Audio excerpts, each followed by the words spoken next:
History का paper easy आएगा, बशर्ते बात है कि जो उसका वर्ड होता है ना उसको आपको समझ में आना चाहिए। अगर वो आपको समझ में आता है तो आप हिस्ट्री का पेपर बहुत ही अच्छा कर सकते हैं, ठीक है। और आपको ये भी समझ में आना चाहिए कि आप किस तरीके से आप उसका जवाब देंगे, ठीक है। तो देखिए, हड़प्पा की सामाजिक का मतलब क्या होता है, समाज के बारे में। विभिन्नता का मतलब क्या होता है, जो वैरायटी, भेदभाव है। भेदभाव आप बोल सकते हो कि जो चीजें, हाँ, ऊंच नीच है, कोई अमीर है तो कोई गरीब है, तो कोई बढ़िया घर में रहता है तो कोई, किसी के पास गाड़ी है तो किसी के पास कुछ है तो किसी के पास कुछ भी नहीं है, कोई कैसे भी रहना। तो ये इसका मतलब होता है समाज की जो विभिन्नताएं हैं। अवलोकन का मतलब होता है पता लगाना, ठीक है। तो यानी कि पूरा तात्विक हड़प्पा के समाज की जो सामाजिक विभिन्नताएं थी उसका अवलोकन कैसे करते हैं। अच्छा, आज के समय में अगर हमें देखना हो तो हम खुद जाके देख लेंगे कि यहाँ इसका घर बहुत बढ़िया बना हुआ है तो इसका मतलब ये अमीर है, इसका घर छोटा है तो मतलब ये गरीब है, इसके गले में मोटा चैन है सोने का तो ये अमीर है, इसके गले में कुछ भी नहीं है तो ये हो सकता है गरीब है। ऐसा हम बोल सकते हैं ना। लेकिन क्या हड़प्पा में हम ऐसा बोल सकते हैं? बिल्कुल नहीं। क्यों नहीं बोल सकते हैं? क्योंकि हड़प्पा आज की सभ्यता थोड़ी ना है, आज से लमसम 5000 साल पहले की सभ्यता है। तो अब कोई व्यक्ति तो जिंदा है नहीं, तो जाहिर सी बात है वहां की जो वस्तु है उसी से हमें पता लगेगी, है ना। तो उन वस्तुओं के माध्यम से हमें हड़प्पा के बारे में पता लगता है। अब यहाँ पे समझिए कि जो हड़प्पा है, कौन सी ऐसी दो चीजें हैं, दो मेजर चीज है जिसके द्वारा हमें उस चीज के बारे में पता लगता है। तो सबसे पहला चीज समाधान, तो दूसरे नंबर पे आता है विलासिता की वस्तुएं या उसका खोज, ठीक है। देखिए, समाधान का मतलब होता है एक तरीके से कब्रिस्तान, जहां पे कब्रों को दफनाया जाता है, एक तरह समझे, ठीक है। हाँ, सबों को दफनाया जाता है, ताबूत वगैरह इस तरीके से। तो अब देखिए, उसको जब निकाला गया तो उसमें देखिए कुछ इस तरीके से आप देख सकते हैं, और ये नेशनल म्यूजियम में देखने को मिलेगा। हमारे टाइम पे जब मैं 12th में पढ़ता था 2016 में, उस समय हमारे टीचर लेके गए थे तो उन्होंने इस तरीके की चीजें वहां पे दिखाई थी। वाकई वो चीजें हैं, देखिए इस तरीके की चीजें मिली, और साथ ही साथ वहां पे इस तरीके की वस्तुएं भी देखने को मिली। अब ये वस्तु को देख के हम कैसे आइडिया लगाएंगे? अगर वस्तु की कंडीशन अच्छी है, इट मीन्स जाहिर सी बात है वो अमीर होगा। अगर वस्तु की कंडीशन वैसी है, नॉर्मल सी है, तो इसका मतलब वो ऐसे ही होगा, समाज में इस तरीके के, ठीक है। तो हम इन वस्तुओं के माध्यम से हम ये पता लगा सकते हैं कि समाज में अमीर और गरीब। अच्छा, और किससे पता लगा सकते हैं? इसकी बनावट को भी देखकर, जैसे घर की बनावट को देख के भी पता लगता है ना, ऐसे इसकी बनावट को देखकर ये किस तरीके का बनाया गया है। कई लोग गड्ढा खोदते हैं, डाल देते हैं, हो गया काम खत्म। कई लोग उसको चारों साइड से वो करवा के देन, कई लोग तो ऐसा भी मूवी में आपने देखा होगा कि बिल्कुल कुछ ऐसा कि ताकि बंदा देख सके, ऐसा भी होता है। तो कंडीशंस के ऊपर है। तो ऐसा ही इनके द्वारा हम पता लगा सकते हैं कि हाँ, हड़प्पा में की सामाजिक विभिन्नताएं किस तरीके की थी। समझ में आ रही बात? तो देखिए क्या लिखा है, कभी कभी सावधान गर्त की बनावट, गर्त का मतलब होता है गड्ढा, की बनावट एक दूसरे से क्या होती थी? अलग होती थी। कब्रों में मृतभान एवं आभूषण भी देखने को मिले, और क्या है, कहीं कहीं तांबे के दर्पण भी देखने को मिले हैं। इसे सामाजिक विभिन्नताओं का पता चलता है। दूसरे नंबर पे अब बात आती है यहाँ पे, दूसरा नंबर पे विलासिता की वस्तुएं। देखिए, विलासिता की वस्तुओं में दो चीजें आ गई। एक वो वस्तुएं जो कि रेगुलर मात्रा में हम यूज करते हैं, रेगुलरली यूज करते हैं, और एक वो है जिसको हम रोजमर्रा भी बोल सकते हैं, और एक वो है जो कि कीमती और दुर्लभ है। जो चीज कीमती है, जो चीज दुर्लभ है वही कीमती बन जाती है। जैसे हीरा की बात कर लेते हैं, हीरे की मात्रा जो है कम है तो वो दुर्लभ है, जो दुर्लभ है वो कीमती है। ऐसा ही आप देखिए, सोना महंगा होता है, लोहा सस्ता होता है। लोहे का यूज कहीं भी हो जाता है क्योंकि इजीली मिल जाता है, लेकिन सोना मिलता है क्या? नहीं मिलता। इसलिए हम कह सकते हैं जिसकी मात्रा कम है वो दुर्लभ में आती है, वो कीमती होती है। तो ऐसे ही तो क्या लिखा है, पुरातात्विक विशेष तौर पर उपयोगी एवं विलास की वस्तुओं में वर्गीकृत करते हैं। एक ऐसी वस्तु जो कि रोजमर्रा की जिंदगी में हम यूज करते हैं, जैसे क्या हो गया, सामाजिक विभिन्नताओं का पहचान करने के लिए दूसरी विधि है। पहली विधि कौन सी है? समाधान।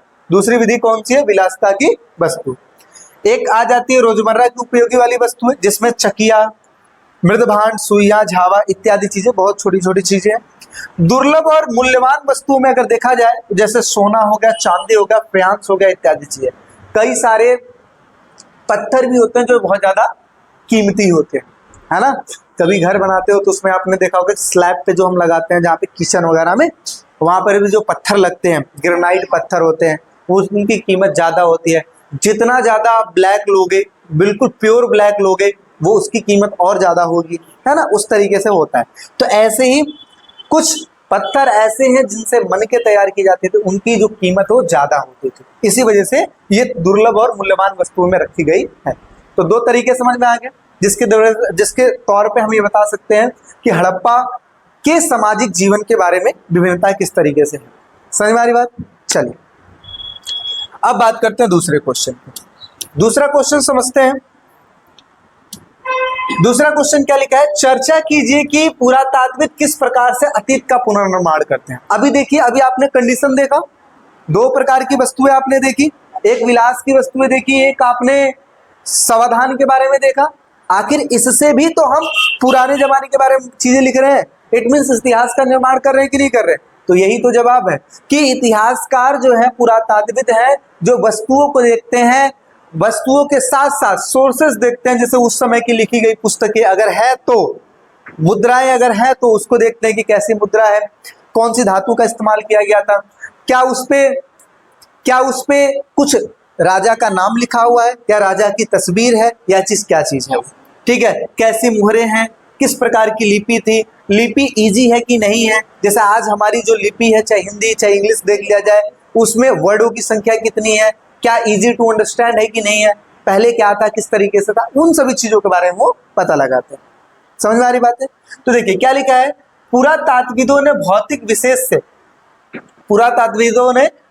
विशेष से प्राप्त साक्ष्यों के माध्यम से आकर्षक इतिहास के अलग अलग अंशों को एक साथ जोड़कर कार्य किया है। अब एक एक चीज समझना। पुरातात्विक समझते हो जो पुरानी वस्तुओं को खोजते हैं। भौतिक अवशेष का मतलब क्या होता है, जो हमें दिखाई दिया हो, जो जिसको हम उठा के लेके आए हो वहां से, उनको ही देख के तो पता लगा पाएंगे। तो भौतिक का मतलब जिसको हम टच कर सकते हैं, या जिसको छू सकते हैं, जिसको हम देख सकते हैं कि क्या है, किस तरीके से काम करता है, वो सारी चीजें। तो भौतिक अवशेषों से प्राप्त जो साक्ष्य है, मतलब जो सबूत है, उसके माध्यम से आकर्षक इतिहास के अलग अलग अंशों को एक साथ जोड़कर हम क्या कर सकते हैं, हम अतीत का पुनर्निर्माण कर सकते हैं। ठीक। पुरातात्विक बाढ़ या फिर मिट्टी की कटाव के कारण अथवा खेत की जुताई के समय या खजाने के लिए खुदाई के समय कभी कभी धरती की सतह पर आने वाली अपरिचित वस्तुओं से अतीत का पुनर्निर्माण करते हैं। देखिए, एक जगह पर वस्तु कहां कहां से आ सकती है, एक जगह पर वस्तु आने के कई सारे रीजन हैं। जैसे पहली चीज तो यहीं पे मिला हुआ हो, पहली चीज तो यहीं पे उत्पादन हुआ हो उसका, ठीक है। दूसरी चीज कोई कहीं और से लाया हो, या बाढ़ आई हो तो उसके साथ बहकर आ गया हो, या कोई व्यक्ति जा रहा हो गिर गया हो, कहीं और ले जाना था लेकिन गिर गया हो यहाँ पे। लेकिन हम कोई व्यक्ति है तो नहीं जो बताया गया सारी चीजें, लेकिन वहां की वस्तुओं से तो हम पता लगा सकते हैं। जैसे हड़प्पा में बहुत सारी वस्तुएं ऐसी मिली हैं जो कि हड़प्पा की नहीं थी, किसी और देश की थी। तो इससे हमें क्या समझ में आया, इससे हमें यह समझ में आया कि जो हड़प्पा है वहां पर दूसरे देशों के साथ व्यापार होता था। समझ में आ रही बात। चलिए, तो ऐसे ही इन सारी वस्तुओं से हम अतीत का पुनर्निर्माण कर सकते। अगला है अपने सर्वेक्षण के दौरान मिले अभिलेखों का संग्रहण। सर्वेक्षण का मतलब क्या होता है, जब वहां पे जाना, वहां पे सारा चीज डिटेलिंग करना, चेक करना, उसे कहते हैं सर्वेक्षण करना, मतलब पूरा चेक वेक करते हो, ठीक है। सर्वेक्षण के दौरान जो भी चीजें मिली है, अभिलेखों का जो संग्रहण आपने किया है, जो चीजें लिखी गई तो उसका जो संग्रहण आपने किया है, जो भी वहां पे प्रलेख देखने को मिले हैं, उन सभी चीज का आप क्या करते हो, अनुवाद करते हो, चेक करते हो कि इस पे लिखा क्या है। अच्छा, अभिलेख समझते हो क्या होते हैं, मजबूत सतह पर लिखी गई लेख को, अच्छा मजबूत सतह कुछ भी हो सकती है, चाहे वो पत्थर भी हो सकता है, चाहे वो धातु भी हो सकती है, जैसे ताम्रपत्र। देखते हो आप कई सारे जो मंत्र हैं, अक्सर मंदिरों में आपने देखा होगा, कई सारे जो मंत्र हैं वो ताम्रपत्र पर लिखे जाते हैं, है ना। चलिए आगे बात करते हैं। उत्खनन के समय और वह ऐसी वस्तुओं को खोजने का प्रयास करते हैं जो उनके विचार में सांस्कृतिक महत्व की थी, यानी कि जो इतिहासकार हैं उन सारी वस्तुओं को खोजते हैं जिनकी वजह से वो अतीत का निर्माण कर सकते हैं, जिसकी वजह से संस्कृति के बारे में पता चल सकती है, उन सभी चीजों के बारे में देखते हैं।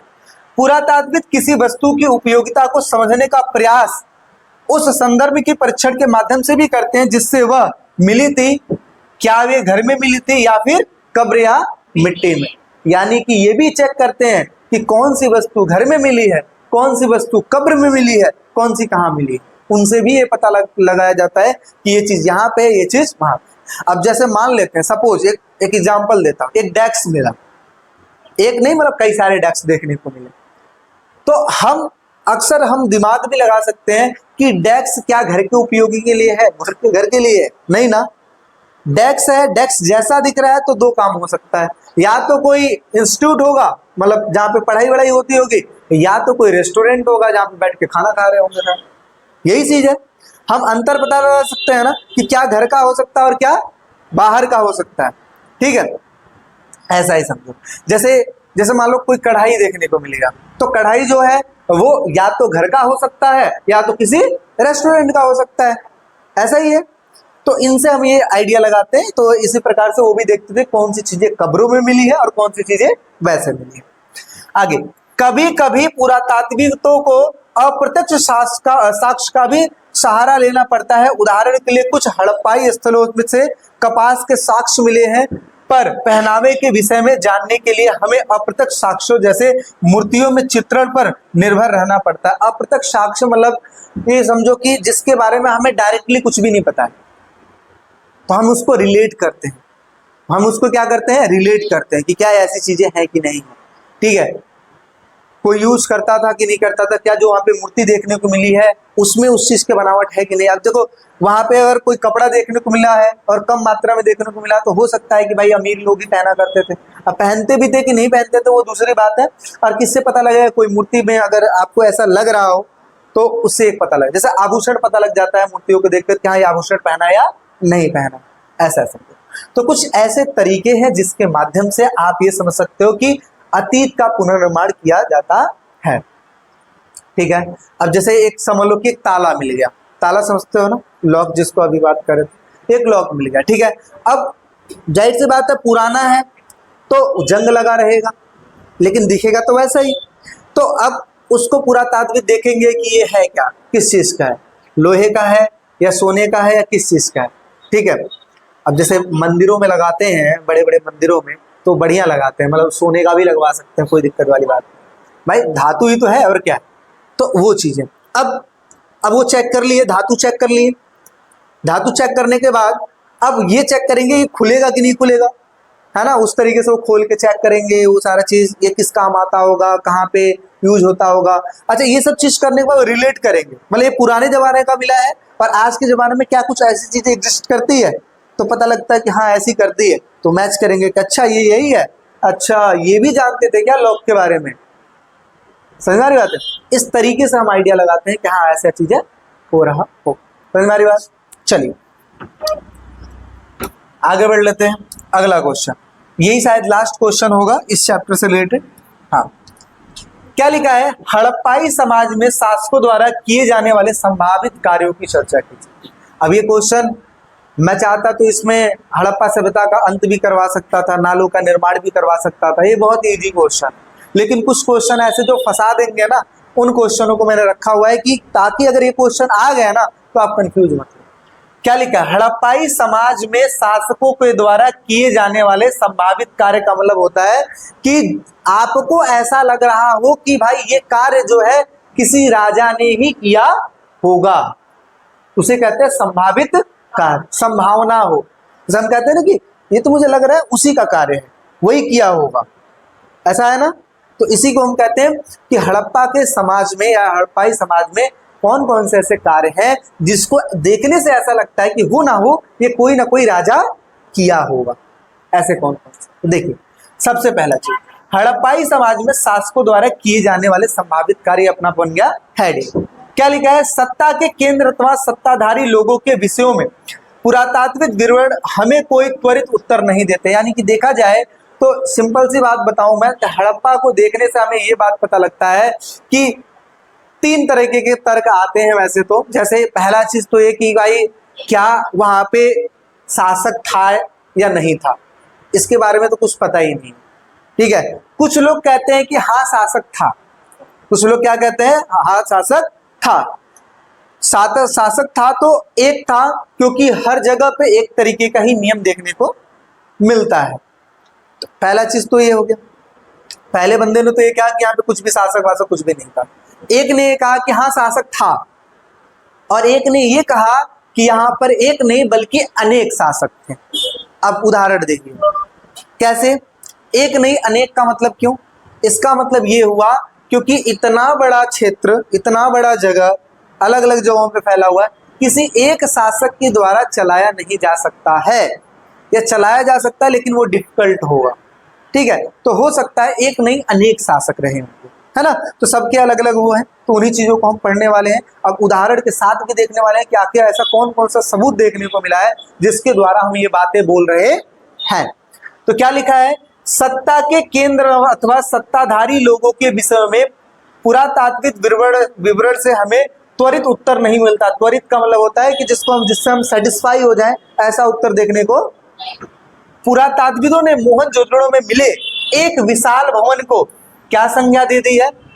प्रसाद की संज्ञा दे दी है। किसका? प्रसाद की। किसकी बात की जा रही है? एक विशाल भवन की। किसकी बात की जा रही है? एक विशाल भवन की। चलो इसको देख के तो ये लगता है कि हाँ शासक होंगे, लेकिन दूसरा लाइन देखिए क्या लिखा है, परंतु इससे संबंधित कोई भव्य वस्तु देखने को, मतलब घर ही घर देखने को मिला, वहां पे कुछ ऐसी वस्तु देखने को नहीं मिली। अब क्या समझ में आया? अब यहाँ पे फिर कंफ्यूजन किया, राजा था या नहीं था, या घर ऐसे ही बना दिया गया था, या जो भी है। ठीक है कुछ ये भी कहते हैं कि चोरी हो गया हो, कुछ भी हो सकता है, कि भव्य वस्तु है, घर तो उठा ले जाएंगे, तो जो है उसी को चोरी कर लिए हुए होंगे, ये भी हो सकता है। चलिए, एक पत्थर की मूर्ति को पुरोहित राजा की भी संज्ञा दी गई है, और यह माना जाता है, यह नाम आज भी प्रचलित है। ऐसा इसलिए क्योंकि पुरातात्विक मेसोपोटामिया के इतिहास तथा वहां के पुरोहित राज्यों से परिचित थे, और यही समानताएं उन्हें सिंधु क्षेत्र में भी देखने को मिली। यानी कि अगर देखा जाए तो पुरातात्विदों ने ये चेक किया कि जो चीजें मेसोपोटामिया में देखने को मिली थी, जो कि इराक में है, ऐसी ही चीजें हमें हड़प्पा में भी देखने को मिली। तो इससे ये समझ में आता है कि हो ना हो रिलेटिव्स तो है, रिलेट तो कर रहा है।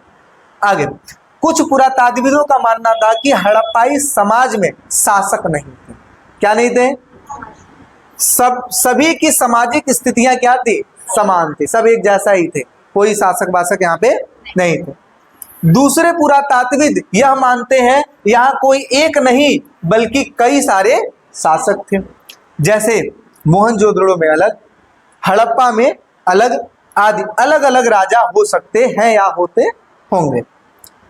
कुछ पुरातात्विद यह तर्क देते हैं कि यह एक ही राज्य था, जैसे कि वस्तुओं में समानताएं, नियोजित वस्तुओं तथा साक्ष्यों तथा ईंटों की आकार को सुनिश्चित अनुपात तथा बस्तियों के कच्चे माल के स्रोतों के समीप स्थापित होने से स्पष्ट होता है। यानी कि पहले ने तो ये कह दिया कि भाई यहाँ पे कोई राजा वाजा नहीं होगा, सारे लोग एक जैसे होंगे। दूसरे ने ये कहा कि नहीं, एक नहीं कई अनेक शासक हो सकते हैं, मोहनजोदड़ो का अलग, हड़प्पा का अलग, ऐसे। और तीसरे ने ये कहा कि नहीं, मेरे हिसाब से ये लग रहा है कि यहाँ पर सिर्फ एक ही राजा होगा, क्योंकि हमें पता लगता है वहां की वस्तुओं को देखकर, वस्तुओं में समानताओं को देखकर। और कैसे पता लगता है? नियोजित वस्तुओं के हिसाब से, भाई हर जगह पे एक ही जैसे नियम लागू किए गए हैं। आगे, जैसे ईंटों का आकार जो देखा जा रहा है एक अनुपात में देखने को मिला है। और कैसे? वस्तुओं के कच्चे माल के जो स्रोत हैं वो भी एक तरीके के हैं, नियम जो है वो भी एक तरीके के हैं। तो इन सभी चीजों के माध्यम से हम ये कह सकते हैं कि हड़प्पा में कोई एक ही राजा होगा। ठीक है, तो तीन प्रकार के तर्क समझ में आ गए। आपको तीनों ही लिखने हैं, कोई अपने हिसाब से अपने व्यूज दे सकते हो लास्ट में कि हाँ मैं इस पॉइंट पे ज्यादा जाना चाहता हूँ, क्योंकि मैंने और भी बुक्स में इन सब चीज के बारे में देखा, लेकिन फिर भी अगर देखा जाए तो आपके बुक्स में कितने तर्क दिए गए? 3। आगे, अभी तक स्थिति में अंतिम परिकल्पना सबसे युक्त संगत प्रतीत होती है, क्योंकि यह संभव नहीं लगता है कि पूरे समुदाय द्वारा इकट्ठे ऐसे जटिल निर्णय लिए गए जाते होंगे तथा क्रियान्वित किए जाते होंगे। यानी कि अगर देखा जाए तो अभी तक जितनी भी चीजें हुई हैं इनसे हमें ये पता लगता है कि यह संभव नहीं लगता है कि पूरे पूरे समुदाय द्वारा इकट्ठे ऐसे जटिल निर्णय लिए जाते होंगे, यानी कि इतना बड़ा समुदाय इकट्ठा होकर कोई निर्णय ले, ऐसा संभव नहीं है। क्यों नहीं संभव है? क्योंकि जितने लोग उतनी बातें, कोई निष्कर्ष में पहुंच पाओगे? नहीं पहुंच पाओगे ना। अगर एक व्यक्ति से बात करनी है, 8-10 लोगों से बात करनी, चलो कर लोगे, लेकिन मैं कहूं कि 1000 लोगों के साथ मिलकर तुम्हें डिसीजन लेना है तो बातें ही सुनते रह जाओगे, 1000 लोग कंफ्यूज हो जाओगे। इसलिए हमें किसकी जरूरत पड़ती है? लीडर की। किसकी जरूरत पड़ती है? और इसी तरीके से हमारे प्रधानमंत्री या जितने भी लोग हैं उनका चुनाव होता है, ऐसे ही हो सकता है कि वहां पर भी राजा हो। अपना भी तर्क इन्होंने दे दिया कि हाँ मेरे हिसाब से लग रहा है कि राजा, तो दिक्कत है। बहुत ही बढ़िया तरीके से एक एक पॉइंट समझोगे तो चीजें समझ में आएंगी। ये बात ये है कि इन सारे विवरणों को देखकर ये बताया गया है कि अभी तक स्थिति से ये अनुभव लगाया जा सकता है कि इतने बड़े समुदाय में सारे इकट्ठा होकर फैसला ले, ऐसा संभव नहीं है। क्योंकि हमने पहले में क्या पढ़ा है कि मेरे हिसाब से ऐसा लग रहा है कि यहाँ पर सबकी स्थिति क्या होगी? समान। यहाँ पे कोई राजा नहीं होगा। अच्छा, कोई राजा नहीं होगा तो क्या निर्णय लिया जा सकता है? नहीं ना। तो भाई ये तो दिक्कत वाली बात है। तो इसी हिसाब से इन्होंने कहा है कि मेरे हिसाब से कि यहाँ पर राजा होगा, क्योंकि सारे निर्णय सभी लोगों के द्वारा लिया नहीं जा सकता है। समझ में आ रही बात?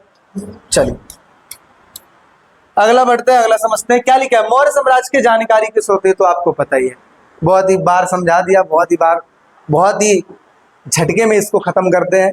पहला क्या लिखा है ये याद रखिएगा, इसलिए पॉइंट वाइज रखा है। मेगास्थनीज की क्या हो गई, है ना, मेगास्थनीज की इंडिका। इस पुस्तक में, अच्छा ये भी याद रखिएगा, इस पुस्तक में मौर्य शासन प्रणाली तथा समाज का बहुत ही सुंदर वर्णन किया गया। ठीक है।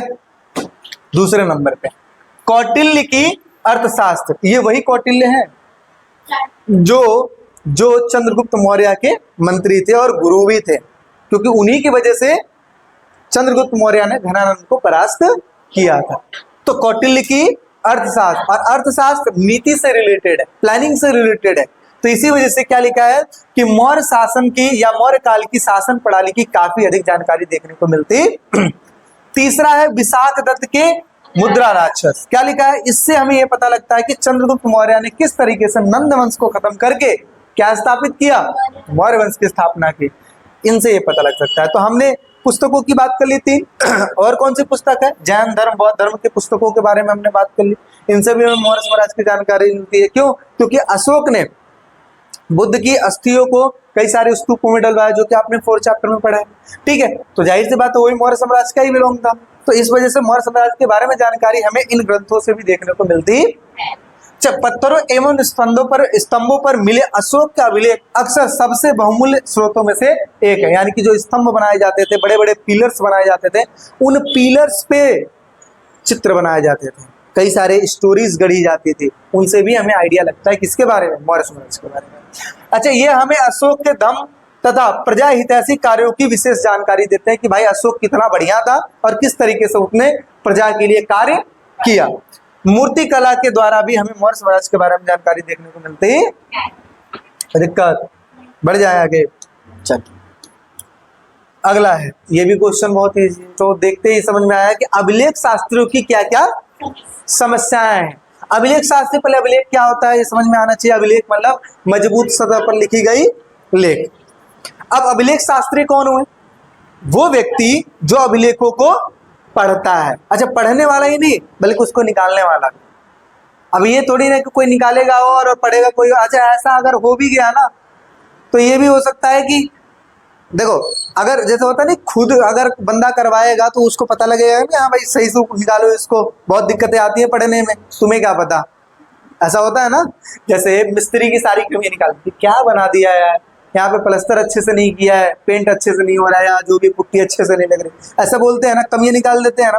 तो ऐसे ही समझो कि अभिलेख शास्त्री क्या होते हैं, इनकी क्या क्या समस्या है। सबसे पहली जो समस्या है कि जो अभिलेख है उसको अच्छे से निकलवाने के साथ कई बार वो चीजें टूट भी जाती थी। जब टूट जाती थी उसको पढ़ा नहीं जा सकता था। अच्छा चलो मान लिया निकल भी गया, दूसरा टास्क होता था उसको साफ करना। चलो साफ कर लिया, अच्छा, साफ करते वक्त कई बार शब्द आपस में मिल जाते थे, ये भी दिक्कतें आ गई। जब मिल गई तो अर्थ का अनर्थ बन जाता था, और क्या होता था, चलो वो भी काम हो गया। फिर इसके बाद अभिलेख, अभिलेख को पढ़ने का टास्क कि भाई इसमें जो लिपि लिखी गई, कौन सी लिपि लिखी गई, चलो वो भी आपने काम कर लिया। उसके बाद क्या समस्या आएंगी, उसके बाद भाषा का ज्ञान तो आपके पास चलो नहीं था, या चलो ज्ञान भी था, तो जो लिखा है क्या एग्जैक्ट आप उस अर्थ तक पहुंच पा रहे हो कि नहीं पहुंच पा रहे हो।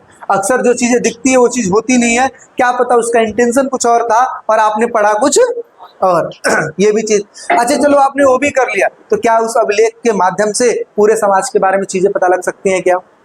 नहीं ना।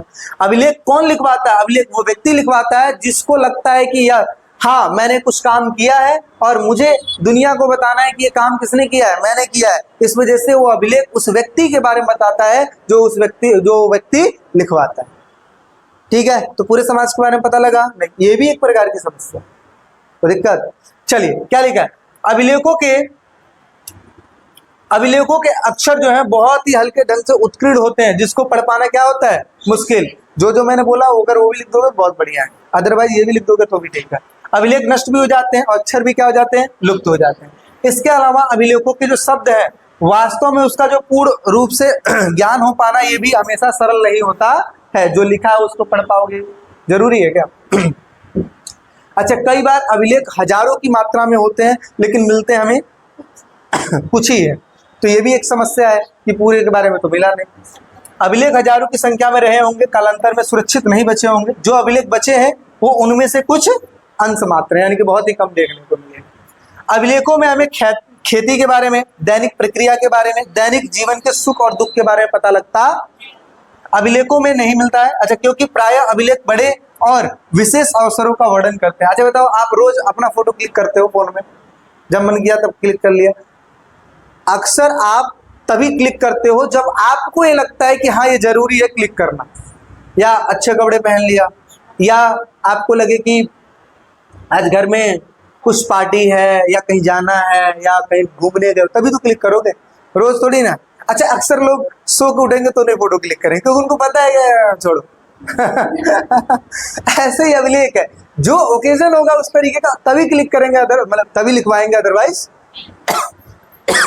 अभिलेख में प्राय उन्हीं के विचार होते हैं जो उन्हें क्या करते हैं, जो उन्हें क्या करते हैं, तो दिक्कत। बड़े आगे चलिए, बहुत ही इजी क्वेश्चन रखा गया। अगला क्वेश्चन क्या है, चलिए क्या लिखा है, वर्णित काल में कृषि के तौर तरीकों में किस हद तक परिवर्तन है। ये भी क्वेश्चन आ गया था, हालांकि बहुत इजी है, हालांकि बहुत इजी है। इसमें सिर्फ एक ही चीज लिखना है, क्या कि कृषि के तौर तरीकों में किस तरीके से परिवर्तन देखने को मिला। तो परिवर्तन कैसे मिल सकता है देखने को, बताओ। खेती में परिवर्तन कैसे देखने को मिल सकता है? खेती में परिवर्तन, जो वहां पे टेक्नोलॉजी आप यूज कर रहे हो, जो उपकरण आप यूज कर रहे हो, अगर आपने उसमें परिवर्तन किया है तो आपकी जो फसल होगी उसमें भी परिवर्तन देखने को मिल सकता है। ठीक है, जैसे आपने कभी सुना होगा हरित क्रांति के बारे में, पोल साइंस में सुना है ना हरित क्रांति के बारे में। टेक्नोलॉजी में चेंजेस किया तो पैदावार में भी वृद्धि हुआ। ऐसे ही तो क्या लिखा है, वर्णित काल में राजा प्रजा विशेषकर ग्रामीण प्रजा के बीच जो संबंध है वो तनावपूर्ण रहते थे, क्योंकि शासक अपने राजकोष को भरने के लिए बड़े बड़े कर की मांग करने लगे थे, क्योंकि इससे किसान वर्ग मुख्य रूप से त्रास था और अतः किसानों ने उपज को बढ़ाने के लिए उपाय ढूंढने शुरू कर दिए। देखिए दिक्कतें क्या हुई, अक्सर आपने देखा होगा, जैसे आपने सुना होगा क्या इस चीज पे टैक्स लगा दिया, इस पे टैक्स लगा दिया। आज भी हम कहते हैं ना ये डायरेक्ट टैक्स लगा रहा है, इनडायरेक्ट। आज हम कुछ भी खरीदे, फॉर एग्जांपल मैंने इस पेन को भी जो खरीदा है ना, तो इस पर भी टैक्स गया होगा गवर्नमेंट को, है ना। तो टैक्स तो जा ही रहा है, चाहे डायरेक्ट जाए चाहे इनडायरेक्ट जाए। अगर आपसे कोई डायरेक्ट मांगे तो ज्यादा दुख होता है, और इनडायरेक्ट जा रहा है तो दुख नहीं हो रहा है, आपको लगता है वही चीज जा रहा है, लेकिन जा तो रहा है ना। ऐसे पहले भी जब लगान जाता था, टैक्स जाता था, इस तरीके की चीजें जाती थी, तो लोगों को भी यही बात लगता था कि भाई राजा अपना राजकोष भर रहा है। राजकोष का मतलब क्या होता है, अपना, जैसे हमारे इधर अकाउंट होता है ना, ऐसे समझो उसका राजकोष होता है। तो राजकोष भरने का काम कर रहा है, जो हमारे बारे में नहीं सोच रहा है। तो उन्होंने क्या सोचा कि चलो एक काम कर सकते हैं, हम पैदावार को ही बढ़ा लेते हैं, उनको तो हम कुछ कह नहीं सकते, तो चलो कम से कम किसको बढ़ा लेते हैं, पैदावार को ही बढ़ा के देखते हैं। तो क्या हुआ, पहला उपज बढ़ाने के लिए हल का प्रचलन शुरू हुआ। हल का प्रचलन समझते हो ना, हल। गंगा तथा कावेरी की घाटियों की भूमि ज्यादा उपजाऊ होती थी और इससे वहां पर जो धान की जो रुपाई होता है ना, ठीक है, धान की रुपाई की वजह से उपज में भारी वृद्धि हुई। धान समझते हो, जिसमें से ये धन लिखा हुआ है, गलत लिखा हुआ है, यहाँ पे धान आएगा। क्या आएगा? धान।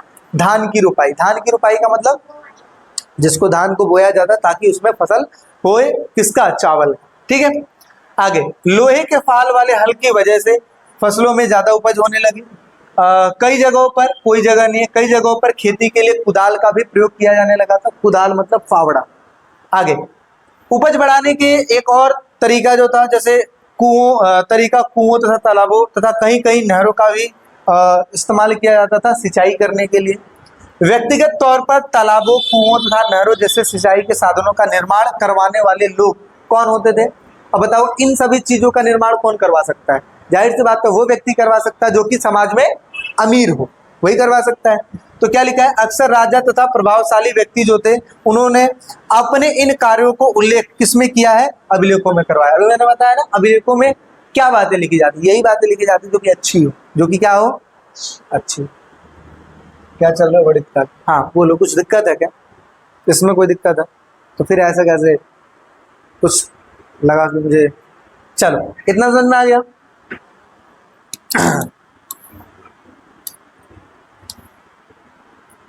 आ गया फिर क्वेश्चन। लेकिन समझना, क्वेश्चनों में कुछ अंतर है। ठीक है, हर क्वेश्चन एक जैसा नहीं है, क्वेश्चनों में अंतर है। क्या लिखा है? पहली बात तो अभिलेख क्या होते हैं, तो अभी हमने पढ़ लिया। मजबूत सतह पर लिखी गई लेख को हम क्या कहते हैं? अभिलेख कहते हैं। तो क्या लिखा है? अभिलेख पत्थर, धातु या मिट्टी के बर्तन जैसे कठोर सतहों पर खुदे गए लेख होते हैं। अभिलेखों से हमें समाज के कई सारे ऐतिहासिक अभिनायकों का झलक देखने को मिलता है। देखिए, कुछ इस तरीके से अभिलेखों का निर्माण किया जाता था। अच्छा, इसे सावधानी से पढ़ने की क्यों जरूरत है? अच्छा, सावधानी से नहीं पढ़ोगे ना तो अर्थ का अनर्थ बना दोगे। जैसे हम जल्दबाजी में कई सारी चीजें पढ़ लेते, जो होता नहीं वही बता देते और हंस के खत्म कर देते। हर फिर पता लगता है कि भाई ये तो था ही नहीं। ठीक है, वो बेइज्जती अलग से हो जाती है। फिर एक वर्ड बोल देते, सॉरी सॉरी। हो जाता है खत्म। चलिए, क्या लिखा है? अभिलेखों को इसलिए सावधानी पूर्वक पढ़ना जरूरी है क्योंकि अभिलेख प्रायः उन लोगों की उपलब्धि, क्रियाकलापों तथा विचारों के बारे में बताते हैं जो इन्हें क्या करते हैं? इन्हें लिखते हैं या फिर लिखवाते हैं। क्यों? क्योंकि इससे हमें पूरे समाज के बारे में जानकारी देखने को नहीं मिलती। अच्छा, ये मिल सकता है क्या? मैंने पूरे समाज को खाना खिलाया, तो खिलाया किसने? मैंने। तो जानकारी किसके बारे में ली? लेकिन इतना तो पता लगा कि पूरे समाज के बारे में सोचता, लेकिन समाज में कौन है कौन नहीं है इससे कोई मतलब नहीं है, लेकिन मैं हूं उस अभिलेख में, इतना बहुत है। ठीक है, ऐसे हर एक अभिलेख किसी समुदाय खासकर की दृष्टि से लिखा जाता था। ठीक है, और इसलिए यह अभिलेख याद रखना आवश्यक हो जाता है कि यह ग्रंथ किसने लिखे हैं, क्या लिखे हैं तथा एवं इनके किनके लिए इसकी रचना हुई है। यानी कि कभी भी जो अभिलेख लिखे जाते हैं तो वो इसलिए लिखे जाते हैं कि भाई कुछ क्वेश्चन होता है, क्यों लिखे, क्या लिखे और किसके लिए लिखे। जैसे होता है ना, मान लो कोई भी फोटो आप रख रहे हो अपने फोन में लंबे समय के लिए, तो कुछ तो कारण रहे होंगे उसके रखने के। नहीं तो एक समय बचपन की फोटो गंदी लगने लगती तो हम डिलीट मार देते हैं, है ना? ऐसा होता है कि नहीं होता है? लेकिन कुछ कारण अगर है तो आप उस फोटो को रख सकते हो, अदरवाइज नहीं। तो ऐसे जब अभिलेख लिखवाए जाते हैं तो उसको भी लिखवाने के तौर पे ये भी सोचा जाता था, क्योंकि देखो लिखवाना इतना आसान नहीं होता था। आज की डेट में फोटो क्लिक करना बहुत आसान है, लेकिन लिखना इन सतहों पर एक एक वर्ड को लिखने में टाइम लगता था, कॉस्टली होता था, पैसे लगते थे, फ्री में नहीं हो जाता था। ठीक है, तो ये सोचा जाता था कि आखिर जो अभिलेख है ये क्यों लिखे गए, किस लिए लिखे गए, ऐसा। तो जो इतिहासकार होते हैं वो भी ये बात समझते हैं कि आखिर इस अभिलेख को क्यों लिखने की जरूरत पड़ी, ऐसा क्या है इस अभिलेख में, ठीक है, किसके लिए लिखा गया है, ये सब चीज देखा जाता है। ठीक है, तो अभिलेख शास्त्री जो होते हैं उनको वो लोग इन अभिलेखों को बहुत ही सावधानी पूर्वक पढ़ते हैं। आगे, अगर हम इन ग्रंथों का इस्तेमाल सावधानी पूर्वक करें तो समाज में प्रचलित आचार व्यवहार एवं रीति रिवाज का इतिहास लिखा जा सकता है। यानी कि सारे अभिलेखों को अगर पढ़ा जाए, अगर देखा जाए तो हो ना हो हम कहीं ना कहीं समाज के बारे में कुछ ना कुछ चीजें तो लिख ही देंगे। समझ में आ रही बात? तो इस वजह से अभिलेखों को सावधानी पूर्वक पढ़ना जरूरी महाभारत एक गतिशील ग्रंथ, पता है महाभारत एक गतिशील ग्रंथ क्यों है? क्योंकि महाभारत की जो रचना है सिर्फ एक ही लैंग्वेज में नहीं बल्कि कई सारे लैंग्वेजों में की गई है, इसलिए वो गतिशील है। साथ ही साथ इनके मतलबों में भी चेंजेस आते हैं, समय के अकॉर्डिंग चेंज करते रहते हैं। आज देखिए एक एक श्लोक को हम अपने जिंदगी में उतारते हैं और कई सारे जो मोटिवेशनल स्पीकर हो तो भी बताते हैं। जैसे आपने कभी सुना होगा कि कर्म करते रहो फल की चिंता, ये सब चीजें कहाँ से आई है? जाहिर सी बात है अभिलेख से आई है,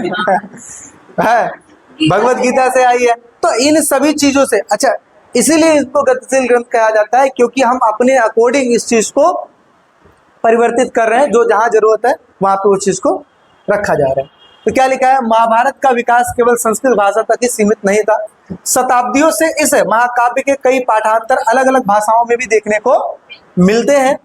कई कहानियां जिनका उद्भव एक खास क्षेत्र में हुआ था, इनका खास लोगों के मध्य प्रचार हुआ था, वे सब महाकाव्य में समाहित कर लिए गए। यानी कि महाभारत जो है स्टार्ट तो एक ही जैसे हुआ था, हस्तिनापुर या महाभारत के समय के काल में जो कौरव थे पांडव थे वहीं से तो सारी चीजें शुरू हुई।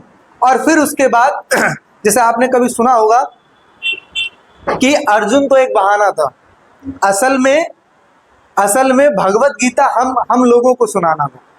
ऐसा कभी सुना है ना आप लोगों ने? तो ये क्या है? ये वो चीजें हैं जिसके माध्यम से अर्जुन तो चलो सुने या जो भी चीज हुआ, लेकिन उनके ही माध्यम से आज हम भी उन ग्रंथों को पढ़ सकते हैं। अगर वो घटना नहीं हुई होती तो क्या हम उसको पढ़ पाते? तो वही चीज लिखा है कि एक ही क्षेत्र में उसका उद्भव हुआ होगा, लेकिन आज इसको हम अलग अलग जगहों पे अपने अपने हिसाब से यूज करते हैं और चीजों को करते हैं। इसके अलावा इन महाकाव्य की मुख्य कथा की कई सारी पुनर्व्याख्याएं भी की गई हैं। अपने अपने हिसाब से कई सारे लोग पुनर्व्याख्या करते हैं। पुनर्व्याख्या का मतलब क्या होता है? अर्थ निकालना। आगे इन प्रसंगों को मूर्ति कला एवं चित्रों से भी दिखाया जाता है, जगह जगह पे चित्र बनाना, इस तरह की चीजें करना। अच्छा, इस महाकाव्य ने नाटकों तथा नृत्य कलाओं के लिए भी विषय वस्तु प्रदान की है। यानी कि सिर्फ ये जो चीजें हैं ये सिर्फ और सिर्फ ग्रंथ ही नहीं है बल्कि इसकी वजह से नाटकों तथा नृत्यों को भी देखने को मिला है। जैसे कई सारे आपने नाटक देखे होंगे महाभारत के ऊपर ऐसे बनाया गया है। और नृत्य अर्जुन ने भी एक समय ऐसा था कि नृत्य सिखाए थे वो, ठीक है। जब अज्ञातवास चल रहा था तो जो जहां पे वो ठहरे हुए थे ना, उनको उन्होंने, उनकी जो बेटी थी उनको उन्होंने नृत्य सिखाया था, ठीक है। किसी को नाम याद है? नाम नहीं पता नहीं, ध्यान मुझे भी नहीं। हाँ, लेकिन आगे चल के उन्होंने अपने बेटे की जो शादी है, मतलब अर्जुन के बेटे की शादी जिसको उन्होंने सिखाया था उनसे करवा देते। हाँ, ठीक है, ऐसा। चलो भाई, मतलब अर्जुन के जो बेटे थे उनकी शादी जिसको उन्होंने सिखाया था डांस, उनसे करवा देते, ठीक है। यहां तक कोई दिक्कत है क्या? नहीं। अगला एक क्वेश्चन और, स्पष्ट कीजिए कि पितृवंशिकता क्यों महत्वपूर्ण रही होगी। स्पष्ट कीजिए कि पितृवंशिकता क्यों महत्वपूर्ण रही होगी। बताइए भाई, क्या कारण रहे होंगे जिसकी वजह से पितृवंशिकता महत्वपूर्ण रही होगी? पितृवंशिकता महत्वपूर्ण होने के पीछे कारण है। क्या कारण है? सबसे पहला चीज कि विवादों से बचना। पहले के समय में ये बात क्लियर होता था कि जो बड़ा बेटा है उसी को राजपाट मिलेगा, किसी को दिक्कत नहीं होनी चाहिए। तो समझ में आ जाता था बड़ा बेटा है उसको मिलेगा ही, ठीक है। लेकिन दिक्कतें कहाँ बढ़ जाती थी? जब ये समझ में आता था कि जब बड़ा बेटा सही नहीं है, बड़ा बेटा अंधा निकल जाए, बड़ा बेटा मर जाए, तो अब कौन बनेगा? अच्छा, मान लेते हैं कि जो बड़ा बेटा है उसकी शादी हो गई, उसके बच्चे हो गए, ठीक है। अब वो मर गया, जो बच्चे थे वो उतने ज्यादा अभी तो छोटे ही हैं, मतलब 5 साल 6 साल के हैं, अब उसको राजा तो बना नहीं सकते। अब उस गद्दी पे कौन बैठेगा? छोटा वाला बैठ जाएगा, वो बैठ गया। अब इसका जो बेटा होगा वो तो यही सोचेगा ना कि मेरे पापा राजगद्दी पे बैठे तो बैठूंगा मैं ही आगे चल के। लेकिन इधर भी तो देखना है। यही सब कारण है जिसकी वजह से महाभारत हुआ। समझ में आ रही बात है? तो यही चीजें है। पितृवंशिकता विशिष्ट क्यों रही होगी? देखिए, विशिष्ट परिवार अधिकतर राजवंशों में लगभग 6वीं शताब्दी ईसा पूर्व से पितृवंशिकता प्रणाली का अनुसरण करते हैं। इसका एक कारण यह था कि पितृवंशिकता में पुत्र पिता की मृत्यु के बाद उसके संसाधनों पर क्या कर सकता है, अपना अधिकार जमा सकता है, अधिकार करता है। आगे, राजा का पुत्र राजा का पुत्र पिता की मृत्यु के बाद सिंहासन पर बैठता था। पितृवंशिकता के प्रति झुकाव शासक परिवारों के लिए कोई अनूठी बात नहीं थी, मतलब कोई एक यूनिक चीज नहीं थी, ये परंपरा थी, ये चलता आ रहा था। आगे, समाज में पुरुषों के महत्व का पता पितृवंशिकता से होता था कि लड़कों को ज्यादा महत्व, यानी कि पुरुषों को ज्यादा महत्व दिया जाता था। आगे, ऋग्वेद जैसे कर्मकांडीय ग्रंथों के मंत्रों से भी यह बात स्पष्ट होती कि संभवतः धनी वर्ग के पुरुष और ब्राह्मण भी ऐसे ही दृष्टिकोण रखते थे कि भाई पितृवंशिकता ही रहेगी, पिता के ही जो वो है वही वंश को आगे चलाए। ठीक है, इस प्रकार की चीजें, ठीक है।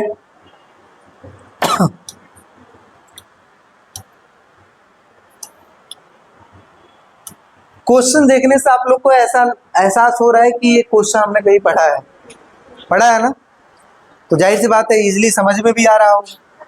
क्या क्वेश्चन लिखा है कि क्या यह जरूरी है कि राजा बनने का अधिकार सिर्फ और सिर्फ क्षत्रिय लोगों को था? ये जरूरी है? नहीं। क्यों?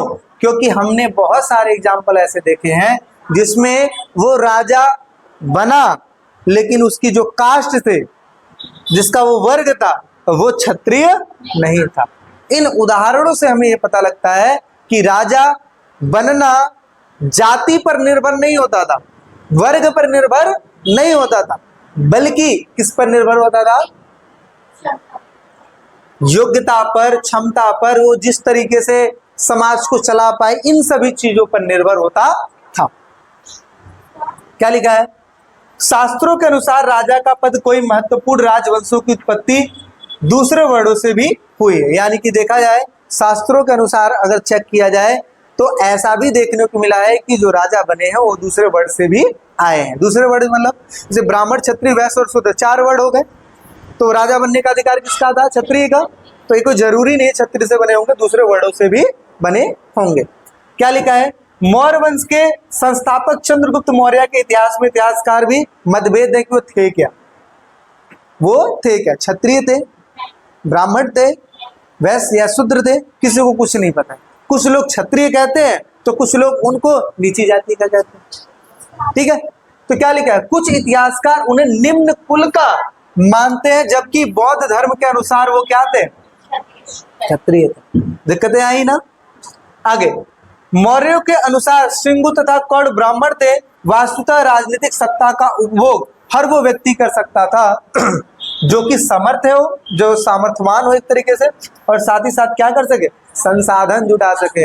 आप राजा बन गए लेकिन प्रजा के बारे में कुछ नहीं जान रहे हो, या प्रजा भूखे मर रही है, तो क्या राजा कहलाओगे? राजा का धर्म है अपनी प्रजा को अपने बच्चों की तरह पालना। हमारी बात चल। राजत्व क्षत्रिय कुल में जन्म लेने पर शायद ही निर्भर था। राजत्व जो था क्षत्रिय कुल में जन्म लेने पर शायद ही निर्भर था। अधिकतर हमने ये देखा है कि जो कैपेबल है, जिसके अंदर योग्यता है, शक्ति है, वो राजा बन सकता। शको, ये भी एक वंश, शको जो कि मध्य एशिया से आए थे, जिनको मलेक्स, बर्बर अथवा अन्य देशीय माना जाता था, वो भी राजा बने।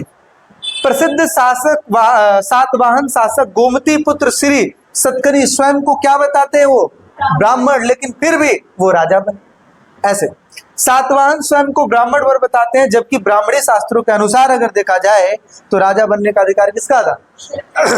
लेकिन ऐसा चीज फॉलो नहीं होता है। राजा कोई बन सकता था जो चीज संसाधन जुटा सके या जो जनता के बारे में सोच सके।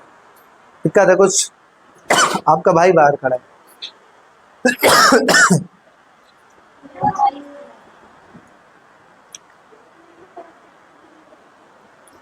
समझ में आ रही बातें? चलिए अब बढ़ जाए आगे। ये कौन सा चैप्टर चल रहा है, कोई बताएगा?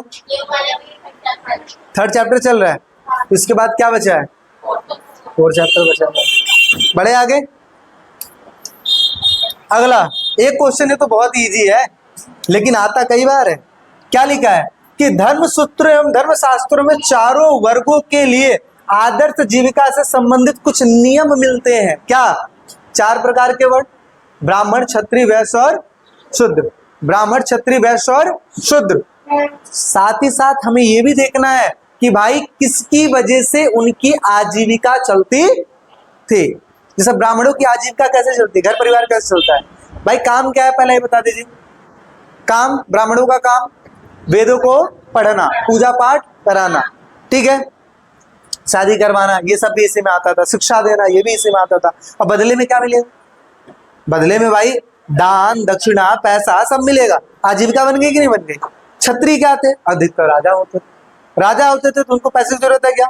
काम पता होना चाहिए, क्या? जनता की सेवा करना। वैश्य, वैश्य क्या? व्यापारी वर्ग हुआ करते थे, व्यापार करेंगे तो पैसा आएगा, आजीविका चल जाएगी।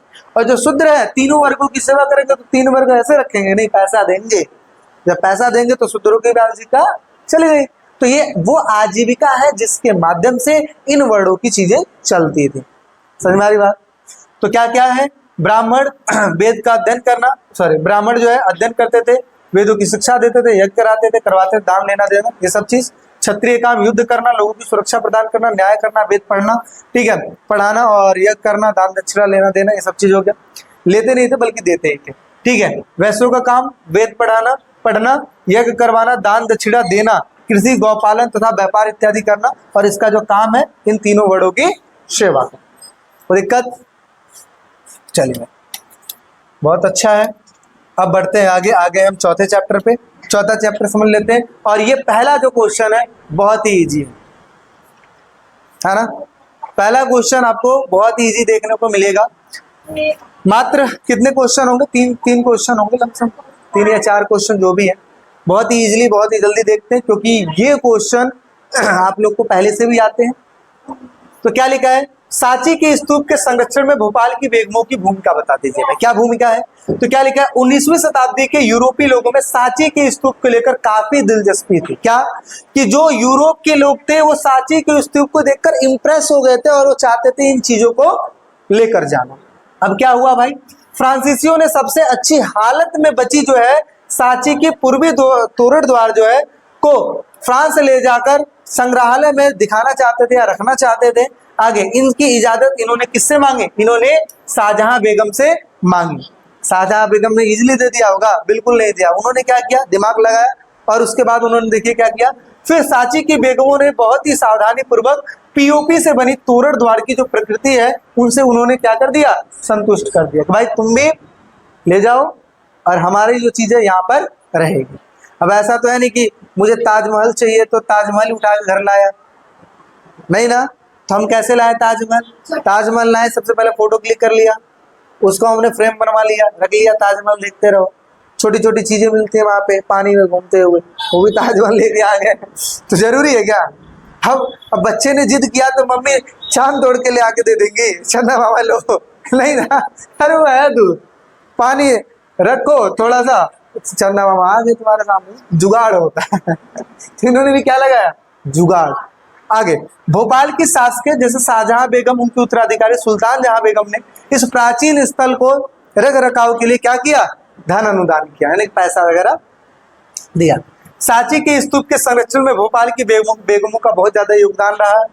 यही कारण था कि जॉन मार्शल ने सांची पर लिखी गई जो पुस्तकें हैं वो सुल्तान जहां बेगम को क्या कर दी? समर्पित कर दी। सुल्तान जहां बेगम वहां के एक संग्रहालय तथा अतिथिशाला बनाने के लिए अनुदान दिया। अतिथिशाला समझते हो क्या होते हैं? Guest room. वहां पे रहते हुए भी जॉन मार्शल ने उपयुक्त पुस्तकें भी लिखी थी और इस प्रकार इस पुस्तक के विभिन्न खंडों के प्रकाशन में भी सुल्तान जहां बेगम ने अनुदान दिया था। और इसलिए यदि यह स्तूप समूह बना रहा तो इसके पीछे किसका निर्णय था? इनका ही विवेकपूर्ण निर्णय था। अच्छा, जबकि अगर देखा जाए तो अमरावती का स्तूप नष्ट हो गया क्योंकि उसको बचाने के लिए वहां पे नहीं था, ठीक है। तो जिसको जैसा लगा वो वैसा लगा। अमरावती का स्तूप क्या हो गया? नष्ट, जबकि सांची का स्तूप बचा। कोई दिक्कत? चलिए बढ़ते हैं आगे। जैन धर्म के महत्वपूर्ण शिक्षाओं को स्पष्ट कीजिए। ये आ जाता है कभी कभी क्वेश्चन, तो इस वजह से मैंने इसको रख लिया है ज्यादा अच्छा। तो जैन धर्म की सबसे पहले शिक्षाओं की बात कर लेते हैं। तो यहाँ पे देखिए 5 चीजें इन्होंने दी हुई है सिद्धांतों के तौर पे। सबसे पहला क्या है? अहिंसा। अहिंसा का मतलब क्या हुआ? सभी जीवों के प्रति अहिंसा के सिद्धांत को अपनाना चाहिए, मतलब मारना नहीं चाहिए, उनको मारना नहीं चाहिए। आगे जैन धर्म में विशेष जोर दिया जाता है कि अहिंसा को ज्यादा से ज्यादा ध्यान दिया जाता है। ऐसा इंसानों, जानवरों, पेड़ पौधों और कीड़े मकोड़ों को न मारना ही जैन धर्म का एक केंद्र बिंदु है। अक्सर मैंने ये भी सुना है कि जो जैन धर्म वाले होते हैं वो शायद कुछ महीने तक बिना चप्पल के भी या बिना उसके भी गुजारते हैं, इस तरीके की चीजें भी। चलिए दूसरा है कर्म तथा मोक्षों का सिद्धांत। क्या लिखा है? जैन धर्म का मान्यता के अनुसार देखा जाए तो जन्म और पुनर्जन्म का चक्र से मुक्ति के लिए त्याग तथा तपस्या की जरूरत होती है। किसकी जरूरत होती है? और किसकी जरूरत होती है? इसीलिए अक्सर आपने देखा होगा कि वो लोग एक एक बाल ऐसे ऐसे ऐसे करके निकाल देते हैं, एक एक बाल नोचते हैं, काटते नहीं है। ठीक है, अक्सर आपने उसमें रील्स वगैरह में नहीं देखा है, ऐसे ऐसे करके दाढ़ी और वो सब सारे चीज निकाल लेते हैं। हाँ भाई ऐसा। चलो आगे बात करते हैं। संसार के त्याग से ही संभव है। किससे? संसार के त्याग से। अतः मुक्ति के लिए बिहारों में निवास करना एक अनिवार्य नियम है। बिहार मतलब एक ऐसा स्थान जहां पर यही लोग रहते हैं और जो इन सब चीजों से मुक्त रहते हैं, उनकी बात की। अगला बात करते हैं त्रिरत्न। जैन धर्म के अनुसार मनुष्य के चरित्र का लक्ष्य मोक्ष होना चाहिए। क्या होना चाहिए? मोक्ष होना चाहिए। लेकिन हमारा क्या लक्ष्य है? बढ़िया घर बढ़िया गाड़ी घोड़ा है, ऐश्वर्य, मतलब कहीं भी आना जाना घूमना। लेकिन जो मैंने कुछ समय पहले ऐसा सुना था कि एक व्यक्ति था जो कि खूब अमीर था, खूब अमीर था, उसने बहुत सारी प्रॉपर्टी अपनी खड़ी कर रखी थी, लेकिन उन्होंने लमसम 50 समथिंग के उम्र में उन्होंने त्याग दिया, हर चीज त्याग दिया और शरण में चले गए। जैन धर्म के थे शायद, वो उसमें चले गए। तो क्या है? वो व्यक्ति हैं जिन्होंने ये समझ लिया कि इन सभी चीजों में कुछ नहीं रखा है, लेकिन हमें नहीं मिला है, जिस वजह से हम जानते हैं कि भाई हमें वो चीज चाहिए। मैं आपकी बात नहीं कर रहा, मैं अपनी बात कर रहा हमें मतलब मुझे ऐसा समझ में आ रही बात। लेकिन संतोषम परम सुखम संतोष ही सबसे बड़ा सुख है। अगर आप इसको जितनी जल्दी आप समझ जाओगे उतनी जल्दी सही है। चलिए, तो मोक्ष ही क्या होना चाहिए? लक्ष्य होना चाहिए। अच्छा, इसे प्राप्त करने के लिए 3 रत्न का पालन करना अनिवार्य है। पहला है सम्यक ज्ञान, दर्शन और चरित्र। चरित्र अच्छा रखो, ज्ञान अच्छा रखो, दर्शन तो अपने आप हो ही जाएगा। कठोर तप। इजिली हर चीज नहीं मिलता। घर पे बैठे रहोगे, सारा चीज आपके घर में रखा हुआ है, लेकिन खाना नहीं पकाओगे तो क्या बन जाएगा? खाना पकाना बहुत टास्क होता है, इसलिए घर घर में लड़ाइयाँ भी होती हैं कि खाना हम बनाए तो हम बनाए, क्योंकि खाना बनाना एक प्रोसेस है जिसमें मेहनत लगती है। खाना तो उसका फल है ना, वो तो अच्छा ही लगेगा। तो ऐसे ही मोक्ष फल है, और उस मोक्ष के लिए जो तप करते हो वो खाना बनाने जैसा इजी नहीं है, बल्कि और हार्ड है। चलिए आगे कठोर तप की बात करते हैं। महावीर स्वामी ने कठोर तपस्या के द्वारा मोक्ष की प्राप्ति का मार्ग बताया। मोक्ष की प्राप्ति तभी हो सकती है जब मनुष्य सभी वस्तुओं का त्याग करके चिंतन और मनन करे। चिंतन मनन, जैसे वो कहते हैं ना, भगवान का स्मरण करो, चिंतन करो, उनको देखो। जब आप, जैसे कई लोग ये भी कहते हैं कि अगर मान लिया कि चलो मैंने आंख बंद किया, भगवान का चिंतन के क्या होगा इस, कई बार तो यही पूछ लेते हैं। आप उस पर क्या, पहले वहां तक तुम पहुंचो तो सही, अपने आप मार्ग मिल जाएगा। आप अपने अकॉर्डिंग सारा चीज कर रहे हो क्या? नहीं, जो तुम्हें सिखाने वाला है उसको भी सिखा कौन रहा है? भगवान ही सिखा रहे, तो तुम उनके ऊपर छोड़ दो सारी चीजें। ऐसा ही चिंतन मनन करने का होता है, आप बस चिंता तो करो, बाकी सब चीजें छोड़ दो। ठीक है, होई है वही जो राम रचि राखा ऐसा आपने सुना ही होगा। तो वही चीज है कि जो पहले से डिसाइड होगा ही, लेकिन आप निर्भर तो बनो भगवान के ऊपर, मतलब डिपेंड तो हो भगवान के ऊपर। ऐसा तपस्या और संयम से आत्मा को मुक्ति मिल सकती है। कैसे? तपस्या के द्वारा। तपस्या बहुत ही मेहनत करने की बात है। संयम का मतलब पेशेंस रखना। भगवान इतना इजीली नहीं है कि आज आंख बंद किया बगल में बैठे हैं आ गए। भगवान ऐसे नहीं मिलते हैं भाई, उनके लिए हाँ पेशेंस चाहिए। ठीक है, देखो कहा जाता है कि जो सतयुग, त्रेता युग है ना, द्वापर युग, कलयुग, ये जो चीजें हैं, कलयुग सबसे आसान युग है जहां पे भगवान को पाना बहुत इजीली है, बहुत इजी है, क्योंकि कलयुग से केवल नाम आधार है। मतलब समझते हो क्या होता है? सिर्फ नाम जपने की, हर व्यक्ति आपको सिर्फ एक ही चीज कहेगा कि नाम जप। इसलिए अक्सर आपने सुना होगा कि अक्सर जो हमारे माता पिता हैं या हमारे दादा दादी हैं वो सबको सुबह सुबह राम राम कहते हैं, है ना, राम राम कहते हैं, क्योंकि इनको पता है ऐसे तो हम राम राम लेंगे नहीं, नाम तो कब लेंगे, चलो सुबह सुबह ही तो ले ले कम से कम राम राम नाम। चलो जितने लोग आएंगे उतने काउंटिंग बढ़ जाएगी, 20 लोग आ गए तो राम राम बोलोगे तो 40 बार आपने बोल दिया, कम से कम बोला तो सही ऐसा। चलिए 5 व्रत की बात की जा रही है, क्या लिखा है, जैन धर्म के अनुयायी के अनुसार से 5 व्रत करना जरूरी है। अहिंसा, सत्य, अस्तेय, अपरिग्रह तथा ब्रह्मचर्य का पालन करना, ठीक है। तो ये 5 प्रकार के धर्म है जिसको करना चाहिए और इस तरीके से जैन धर्म की महत्वपूर्ण शिक्षाएं हो जाती हैं, ठीक है। बड़े आगे करें, चलिए अगला क्वेश्चन हमारे सामने है। अगला क्वेश्चन क्या लिखा है, सांची की मूर्ति कला को समझने में बौद्ध साहित्य के ज्ञान से हमें कहां तक सहायता देखने को मिलती है। यानी कि सांची के स्तूप को अगर हमें जानना है तो इसमें हमें जो बौद्ध साहित्य है उनसे हमें कहां तक सहायता देखने को मिलती है। तो कहां तक मिलती है भाई, देखिए सांची की मूर्ति कला को समझने के लिए कला इतिहासकारों को बुद्ध के चरित्र लेखन के बारे में समझ बनानी पड़ी। बुद्ध चरित्र लेखन के अनुसार एक वृक्ष के नीचे ध्यान करते हुए बुद्ध को ज्ञान की प्राप्ति के रूप में दिखाया गया है। जैसे अगर देखा जाए तो सांची की मूर्ति कला को समझने के लिए जो इतिहासकार हैं वो बुद्ध से रिलेटेड जो इमेज देखने को मिली है उससे वो सहायता प्रदान किए हैं।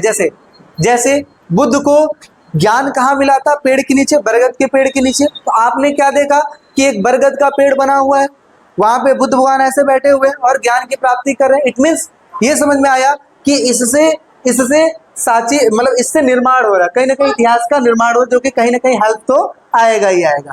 दूसरा, इस प्रकार के जो इमेजेस है इन इमेजों के द्वारा भी कहीं ना कहीं बौद्ध साहित्य के ज्ञान की जानकारी देखने को मिलती है। जैसे क्या, आगे सांची में सुंदर स्त्रियां भी मूर्तियों में उत्कीर्ण की गई है, जो कि तोरण द्वार के किनारे एक पेड़ को पकड़कर झूलती हुई दिखाई दे रही है। देखिए इस तरीके से, ठीक है।